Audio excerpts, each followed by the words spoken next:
우리 지난 시간에 공부했던 그 6장 바로 앞절 42절에 보면 그 마지막 부분에 보면 전도하기를 거치지 아니하니라 이렇게 되어 있습니다. 뭐 할 때 전도하기를 거치지 아니했나요? 성령이 충만할 때 전도하기를 거치지 아니했습니다. 성령이 충만할 때, 사랑하는 성도 여러분, 우리가 예수를 믿으면서도 성령이 충만하게 되기를 주님의 이름으로 축원합니다. 초대교회 때처럼 성령이 충만하고 하나님의 인도를 받았으면 좋겠습니다. 성령이 임하면, 성령이 충만한 사람은 언제든지 복음이 그 입에서 선포된다라는 것입니다. 복음은 뭔가요? 예수 그리스도 구원의 소식이 복음인 것입니다.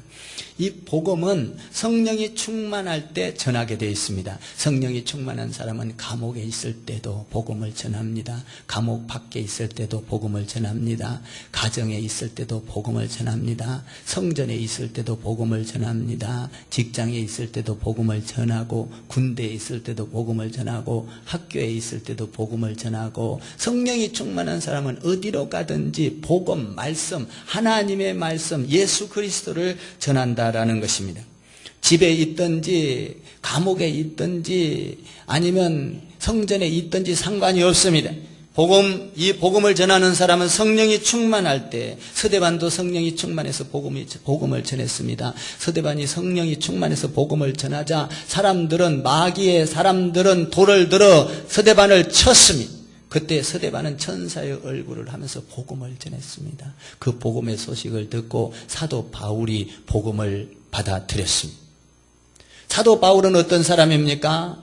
서대반이 복음을 전하자 그 복음을 받아들인 사도 바울은 1차 전도여행을 하면서 복음을 전했습니다. 2차 전도여행을 하면서 복음을 전했습니다. 3차 전도여행을 하면서 복음을 전했습니다. 성경 13권을 쓰면서 전 세계를 복음을 전하면서 노마에게까지 가야 하리라. 이 엄청난 영적인 사건이 성령 충만한 사람의 복음을 통하여 받아들이게 됐던 것이죠. 성령이 임하면 전도가 일어납니다. 아멘. 초대교회 때는 성령이 임해서 12명이 하나님의 사람을 받아들였습니다. 120명이 예수를 믿었습니다. 3,000명이 예수를 믿었고 5,000명이 예수를 믿었습니다. 그리고 숫자를 셀 수 없을 만큼 복음이 증거되었던 것입니다.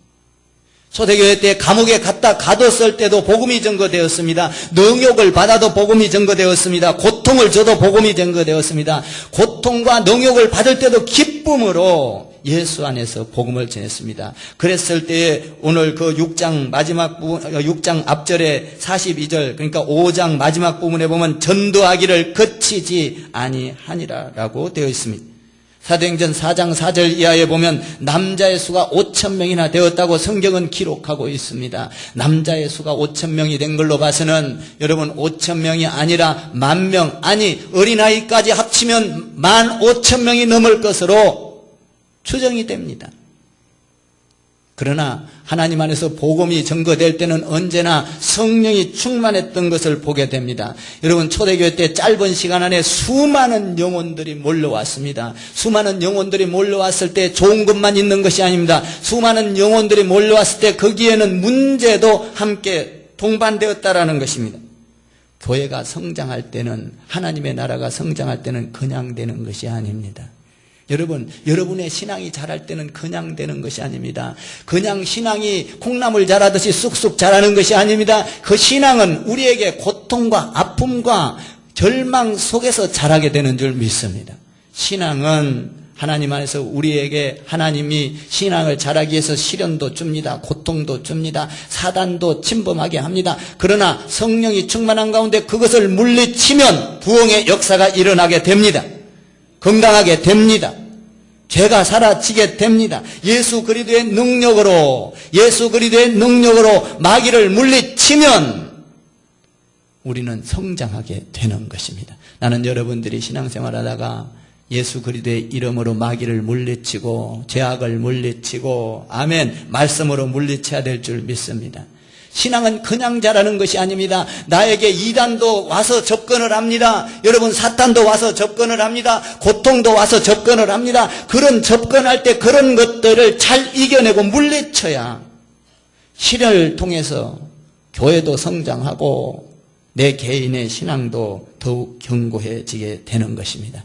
믿음은 시련을 통해서 자랍니다. 믿음은 고난을 통해서 자랍니다. 믿음은 핍박을 통해서 자랍니다. 믿음은 고통을 통해서 자랍니다. 믿음은 갈등을 통해서 성장하고 자라는 것입니다. 이런 고통과 이런 아픔과 시련을 통해서 내 믿음이 순결해지고 깨끗해지고 내 신앙이 자라게 되는 것입니다. 초대교회 때도 그들의 신앙이 자란 걸 보면 고통이 왔습니다. 문제가 왔습니다. 어려움이 왔습니다. 어려움이 올 때 그런 문제들을 잘 해결하는, 주 안에서 해결하는 저와 여러분이 되어서 믿음이 성장하게 되기를 주님의 이름으로 부탁합니다. 오늘 말씀에 보면 전도를 하자 그 많은 사람들이 몰려왔다. 전도하기를 그치지 아니하니까 수가 엄청나게 몰려왔다는 것을 6장 1절에서 보면 알 수가 있습니다. 6장 1절을 한번 여러분들이 읽어보시기 바랍니다. 다 같이 읽겠습니다. 시작. 그때의 제자가 더 많아졌는데 헬라파 유대인들이 자기의 과부들이 매일의 구제에 빠짐으로 히브리 사람을 원망하니, 여기에 보니까 그때의 제자가 더 많아졌는데, 여러분, 그치지 않고 복음을 전하자 제자의 수가 많아졌다 이렇게 되어 있습니다. 엄청난 숫자를 헤아릴 수 없을 만큼 숫자가 몰려왔다. 그런데 숫자가 몰려왔을 때 문제가 있었습니다. 여기 보니까 헬라파 유대인들과 그리고 히브리파 유대인들이 서로 싸우게 되었다는 것입니다. 서로 부작용이 일어나서 서로 원망하고 불평하고 이런 상태가 빚어졌다라는 것입니다. 왜 그랬을까 하는 것입니다. 사랑하는 성도 여러분, 교회 안에서 왜 불평과 원망이 생기나요? 내 믿음 안에서 왜 원망과 불평이 생기나요? 내가 신앙생활 잘한다고 하지만 때로는 어려움을 만나면 불평하고 원망하지 않습니까? 왜 그런 것이 옵니까? 여러분, 우리가 신앙생활 할 때 처음에는 말씀을 잘 듣습니다. 은혜를 받습니다. 은혜를 듣고 말씀을 가지고 열정적으로 봉사를 합니다. 그런데 힘들면 불평하게 되어 있습니다. 원망하게 되어 있습니다. 여러분, 우리도 신앙생활을 하다가 봉사를 하다가 힘이 들면 원망하고 불평하지 않습니까? 야, 내가 이것을 해야 되나 말아야 되나, 왜 나만 이렇게 힘든 일을 감당하나. 여러분, 신앙생활 하다가 그런 적 없으십니까? 아마 여러분도 있었을 것이고 저 또한 있습니다. 사람은 누구나 이런 것이 있습니다. 그러면 이런 것들을 해결하기 위하여 어떻게 해야 할까요? 여러분, 원망과 불평은 간단한 것이 아닙니다. 그 원망과 불평으로 그냥 끝나버리면 좋은데 그 원망과 불평은 얼른 마귀가 잡아먹어서 여러분, 마귀가 듣고 다른 사람에게 번지게 합니다. 불평과 원망, 자기에서 끝나는 것이 아니라 다른 사람에게 번져가기 시작을 합니다. 그렇게 되면 어떻게 되나요? 교회가 무너지고 가정이 무너지고 사회가 무너지는 것입니다. 원망과 불평은 간단하게 끝나는 것이 아닙니다. 오늘 성경에서 보면 여러분, 히브리파와 헬라파가 원망과 불평 서로 싸우게 되었다라는 것입니다. 여러분, 이 교회 안에도 이런 것들이 있을 수 있습니다. 교회 수가 많아지고, 여러분, 조그만한 교회에서 숫자가 좀 많아지면, 야, 이걸 내가 해야 될 일이냐, 제가 해야 될 일이냐, 집사가 해야 될 일이냐, 권사가 해야 될 일이냐. 여러분, 그리고 개인이 소외되기 시작합니다. 나는 여러분들이 우리 크리스찬 교회에 와서 여러분 소외되지 마시고 각 붓으로 들어가시고 목장으로 들어가시고 아멘 하세요.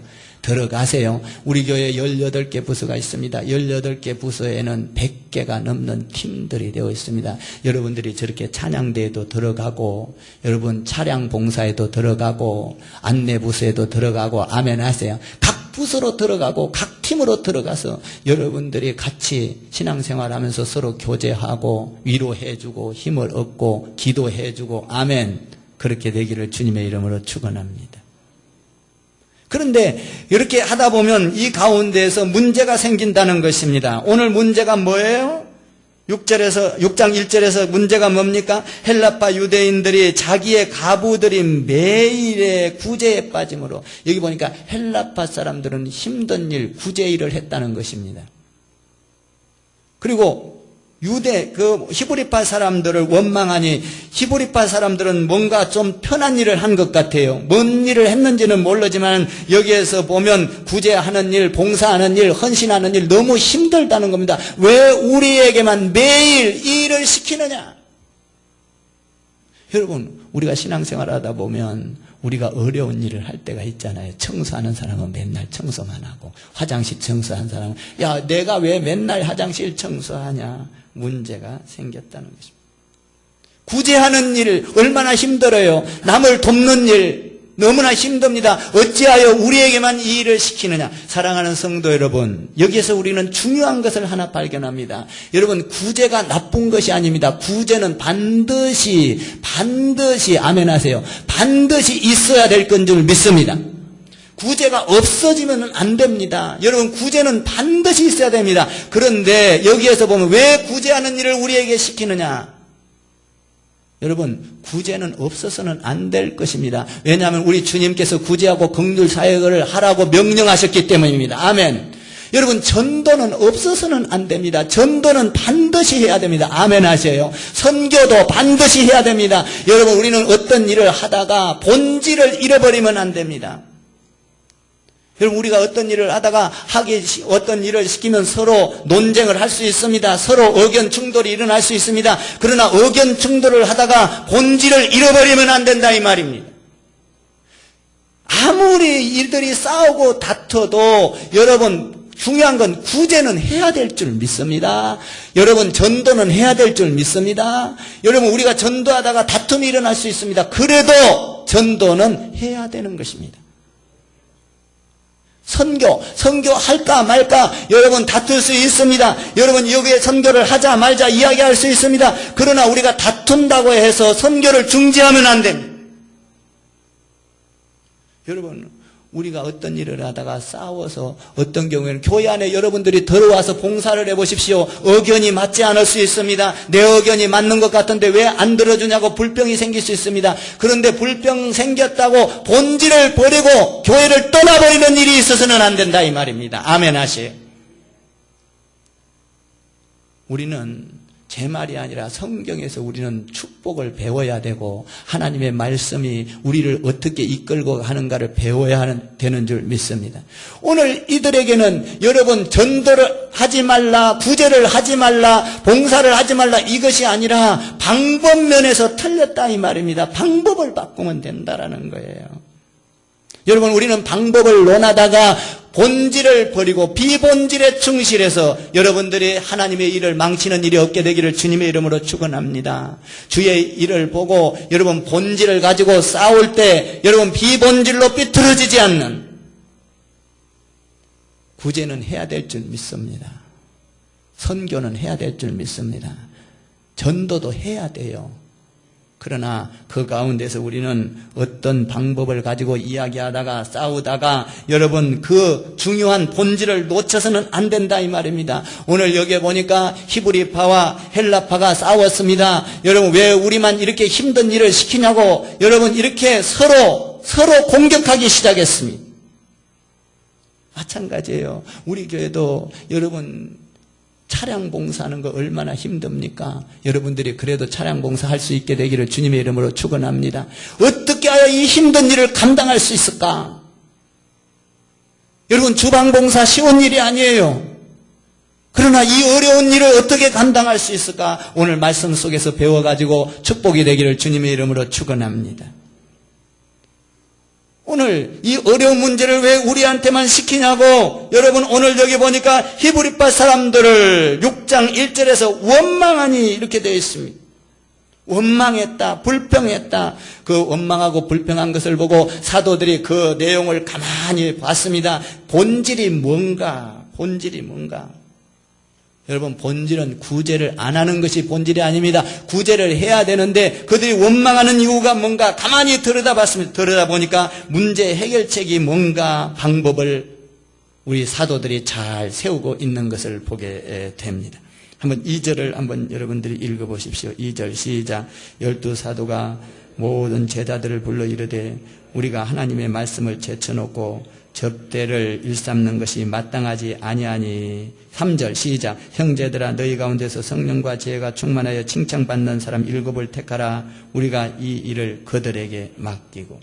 여러분, 여기에 보니까 문제가 일어나는 것은 무엇 때문인가? 본질, 하나님 안에서 이 본질을 해치려고 하는 문제가 뭔가? 사도들이 이것을 잘 파악하고 있는 것입니다. 여기 보니까 2절 마지막 부분에 뭐라고 되어 있습니까? 중간 부분에 하나님의 말씀을 제쳐놓고 접대하기를 힘썼다라는 것입니다. 사랑하는 성도 여러분, 여러분들이 봉사할 때 하나님의 말씀을 제쳐놓고 봉사하면 안 됩니다. 여러분들이 어떤 일이 있어도 예배를 통하여 말씀을 들어야 하는 것입니다. 말씀을 듣고 봉사해야 되는 거예요. 교사도 마찬가지입니다. 말씀을 듣고 내 안에서, 하나님 안에서, 여러분, 내 말씀, 하나님의 말씀이 내 안에 충만하게 차 있을 때 봉사를 하면 문제가 일어나지 않습니다. 다툼이 일어나지 않아요. 오늘 우리는 여기에서 하나님의 일을 할 때 여러분들이 하나님의 말씀을 듣는 것을 충실하게 듣지 않는다면, 예배 때마다 예배를 드리지 않는다면, 말씀 안에서 여러분들이 충만하지 않다면 생각해 봐야 합니다.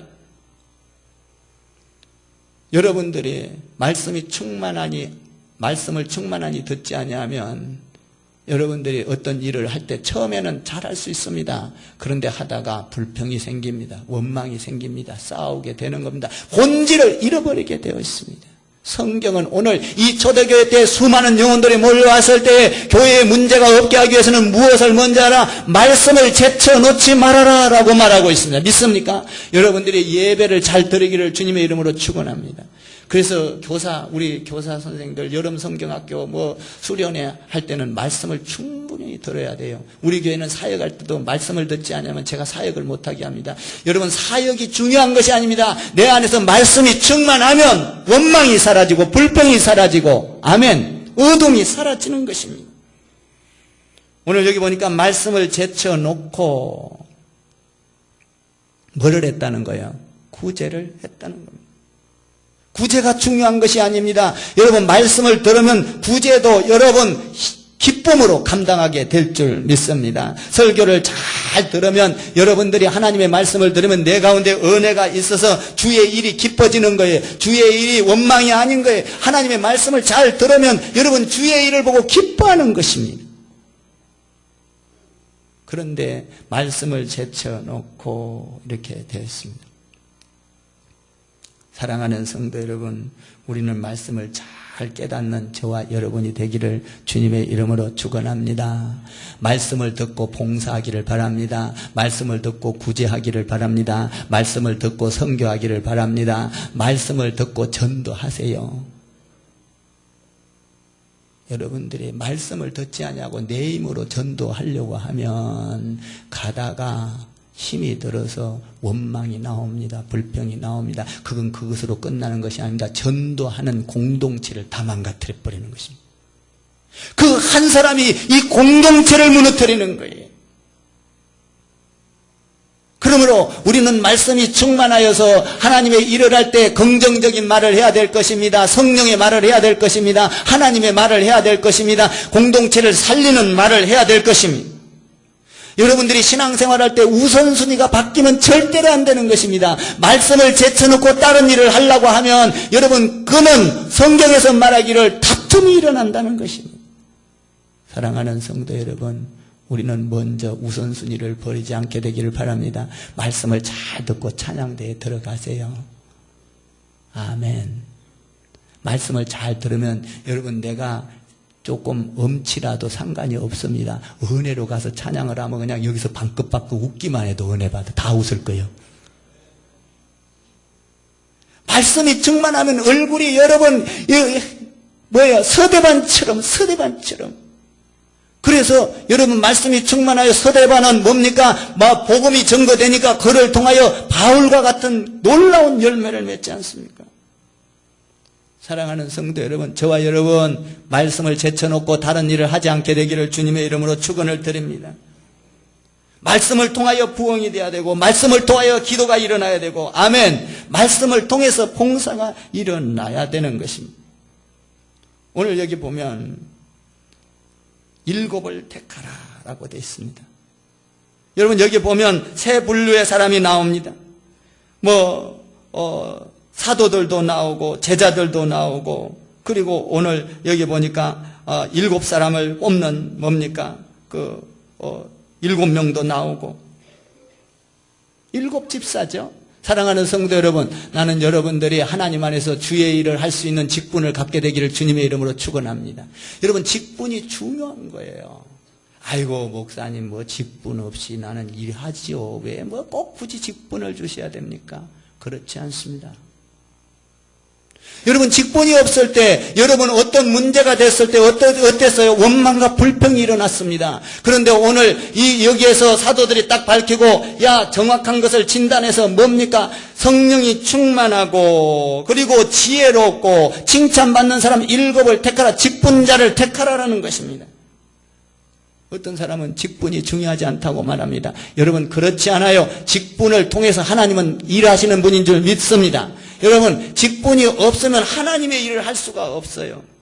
저를 한번 따라해 보세요. 직분은 하나님을 섬기는 축복의 통로입니다.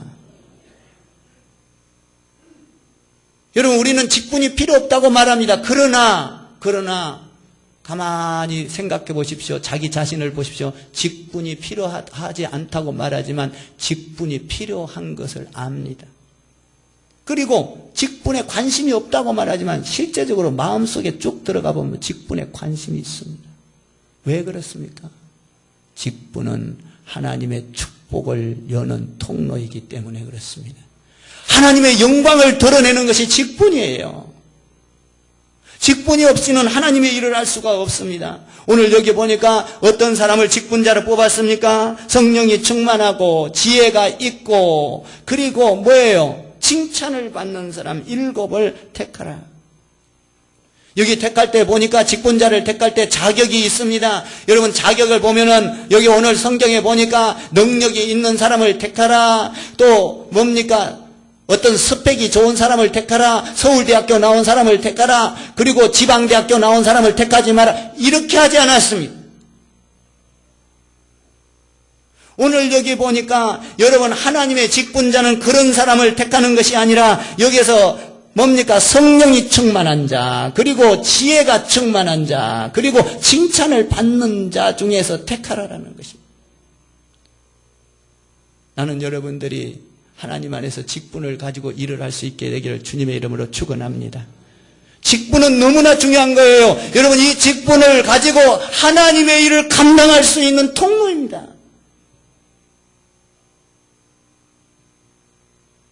이 직분이라는 건 너무 중요한 거예요, 여러분. 그래서 성령 충만한 자를 택하라는 것입니다. 성령 충만한 자란 무엇입니까? 하나님과 교제하고 있는 사람을 성령 충만한 사람이라고 말합니다. 하나님의 이끌림을 받는 사람, 하나님의 생각으로 꽉 차 있는 사람을 성령 충만이라고 말합니다. 그 사람은 여러분 예배를 빠지지 않습니다. 아멘 하세요. 성령 충만하고 하나님의 일을 감당할 사람은 예배를 빠져서는 안 되는 거예요. 예배에 빠지지 않는 사람, 주의 일이라면 우선순위로 생각하는 사람, 아멘. 성령 충만한 사람은 여러분 주의 일을 우선순위로 생각합니다. 사도행전에 성령이 충만한 자들이 모였을 때 어떻게 했습니까? 자기 것을 자기 것으로 여기지 않았습니다. 자기 집을 팔아다가 하나님의 나라를 먼저 세우는데 여러분 열심을 다했습니다. 성령이 충만하면 물질의 가치관이 깨지는 것입니다.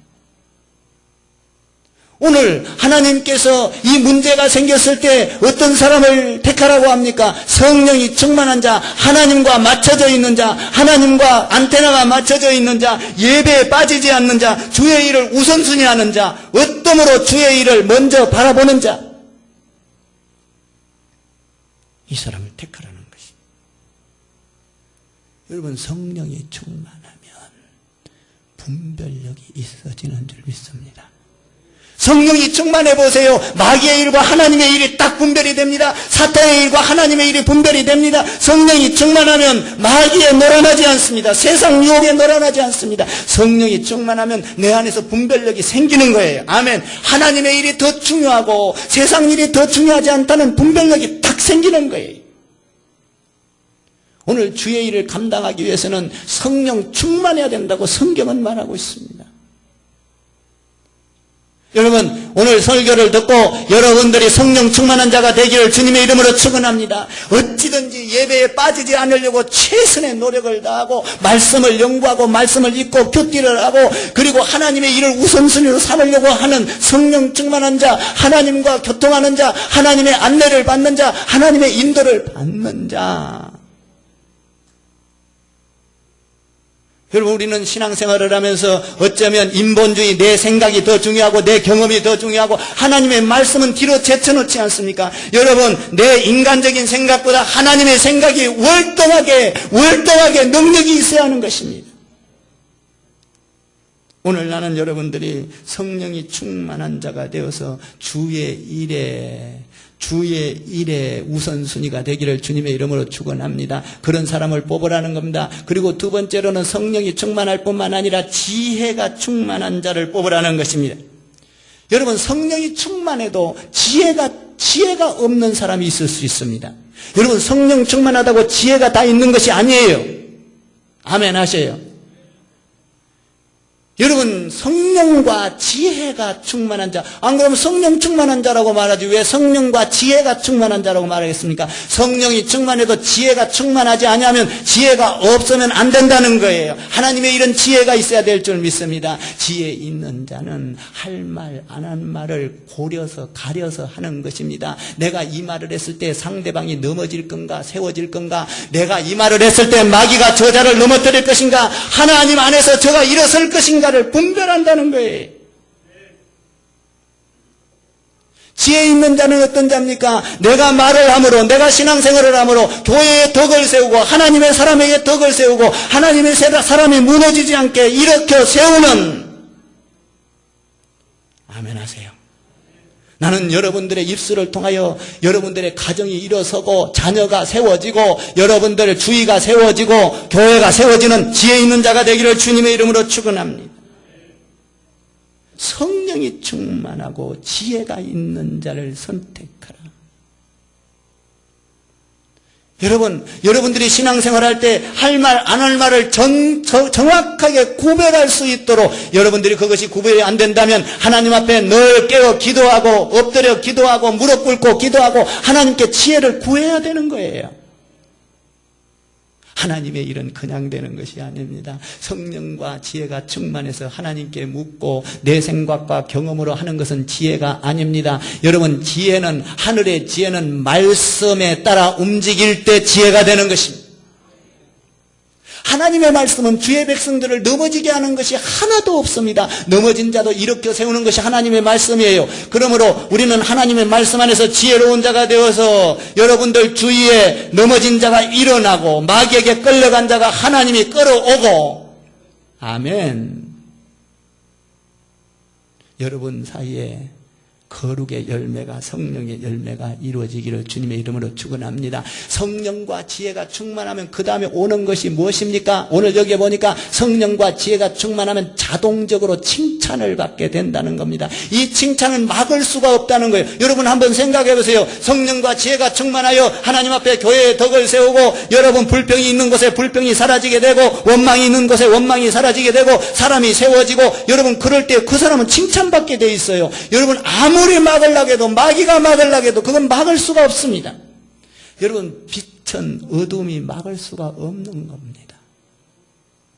빛은 어둠이 막을 재간이 없어요. 여러분 햇빛이 내리쬐이면 여러분 어둠은, 그늘은 물러가는 거예요.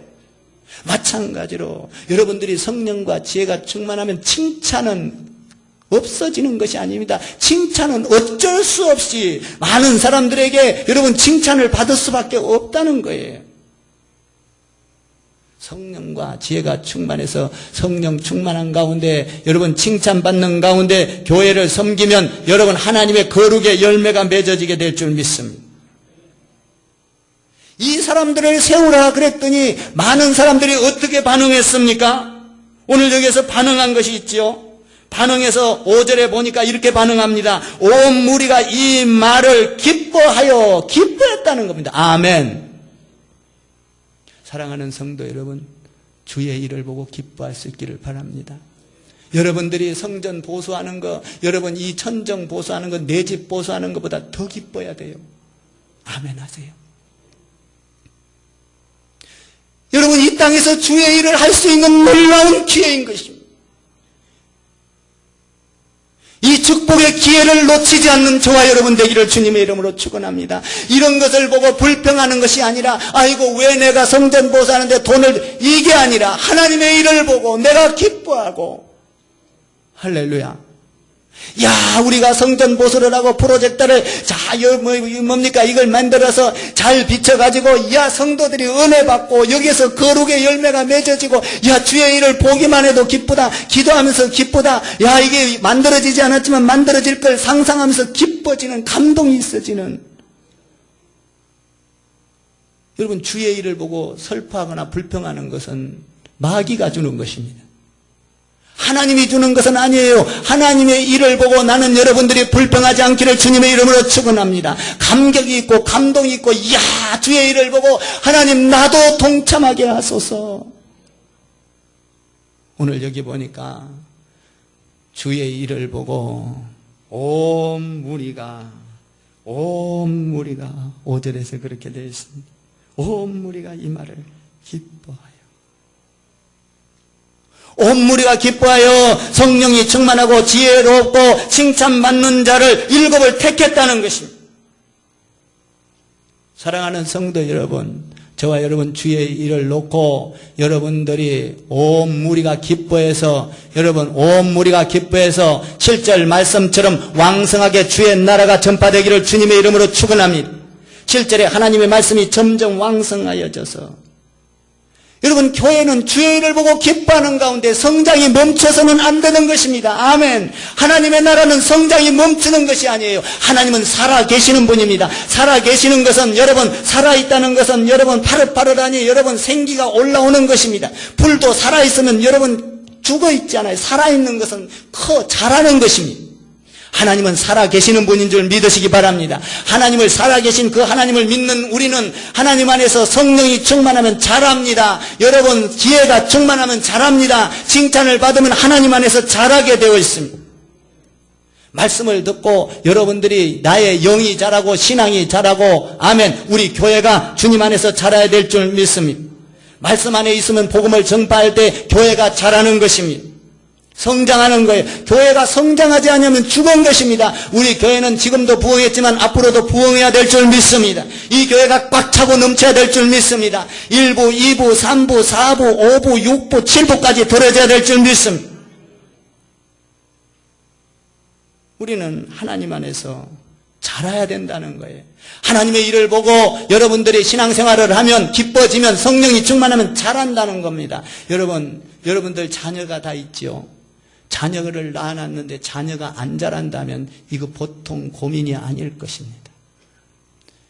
여러분 성년이 됐는데도 유치원생의 지적 수준을 갖고 있다면 여러분 어떻게 하시겠습니까?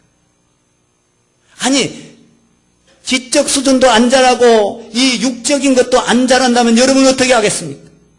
병원에를 가볼 겁니다. 키 자라는 약을 먹을 겁니다. 머리가 좋아지는 약도 먹여볼 것입니다. 보통 고민거리가 아닐 것입니다. 여러분 만약에 여러분 자녀가 안 자란다면 여러분 울며 통곡하며 하나님께 매달리지 않겠습니까? 의사에게 매달리지 않겠습니까? 사랑하는 성도 여러분, 교회도 마찬가지입니다. 성도가 1년 되고 2년 되고 5년 돼도 자라지 않는 사람이 있습니다. 여러분들 자라야 합니다. 믿음이 자라야 되고 말씀이 자라야 되고 예배가 더 자라야 됩니다. 사랑하는 성도 여러분, 내가 지금 조금 부족한 것은 문제가 되지 않습니다. 내가 신앙생활할 때 아주 밑바닥에 신앙생활을 해도 관계가 없습니다. 나는 신앙이 부족하고 믿음이 부족하고 나는 아주 연약하다, 관계가 없습니다. 믿음이 연약하고 신앙이 부족하고 말씀이 부족하다 할지라도 오늘보다 내일 자라가면 그에게는 소망이 있는 것입니다. 자라가야 하는 것입니다. 내가 지금 부족할 수 있습니다. 내가 지금 연약할 수 있습니다. 내가 지금 신앙이 아주 바닥을 칠 수도 있습니다. 그러나 자라가면 축복인 것입니다. 우리는 이 교회에서 자라가야 됩니다. 여러분 영적인 수준이 여러분 아주 높은 단계에 와 있다 할지라도 이곳에서 멈춰서 자라지 않는다면 영적 수준이 높은 사람도 여러분 이건 비극인 것입니다. 자라지 않는다면 나는 옛날에는 잘하는데 이제는 잘하는 수준이 멈췄다. 불평과 원망이 있다. 사랑하는 성도 여러분, 오늘 성령이 충만하고 지혜로운 자가 되고 칭찬받는 자가 되기를 주님의 이름으로 축원합니다. 그래서 여러분들이 자라서 여러분들 삶 가운데 여러분 주위에 믿음의 열매가 맺어지고 성령의 열매가 맺어지고 거룩의 열매가 맺어지고 사탄이 물러가고 죄악이 물러가고 아멘 하세요. 여러분들이 주의 일을 할 때는 여러분 성령 충만하고 지혜가 충만하고 여러분 칭찬받지 아니하면 여러분들 하는 일에 여러분들이 하나님의 사람을 세워줄 수가 없다라는 것입니다. 이건 제 말이 아니에요. 사도행전 초대교회 때 여러분 교회가 형성되면서 하나님께서 성령을 통하여 말씀하고 이뤄놓은 일입니다. 사랑하는 성도 여러분, 우리는 성경에서 무엇을 배웁니까? 여러분, 우리는 성경에서 축복받는 일을 배워서 행하면 복이 오는 것입니다. 열매가 맺어지는 것이고 하나님의 나라가 이루어지는 것입니다. 나는 여러분들이 영적 수준이 높다 할지라도 성장이 멈추지 않는 여러분 되기를 주님의 이름으로 축원합니다. 또 낮다고 해서 여러분들이 영적 수준이 낮다고 해서 여러분들이 근심할 필요도 없습니다. 지금보다 자라가면 되는 것입니다. 그러므로 예배에 충실하게 하십시오. 말씀을 듣는 걸 게을리하지 마십시오. 말씀을 듣지 아니하면 영적 수준이 바닥을 치는 것입니다. 사랑하는 성도 여러분, 나는 오늘도 여러분들이 성령 충만하고 지혜로운 자가 되고 그리고 교회 안에서 칭찬받고 가정에서도 존경받고 칭찬받는 부모 되시고 아멘. 그래서 여러분들 가운데 이 놀라운 성령의 열매들이 변화되는 열매들이 일어나게 되기를 주님의 이름으로 축원합니다. 주 안에서 성령 충만하십시오. 지혜로운 자들 되십시오. 칭찬받는 자들 되십시오. 여러분 안에 놀라운 거룩의 열매가 생명의 열매가 맺어지게 될 것입니다.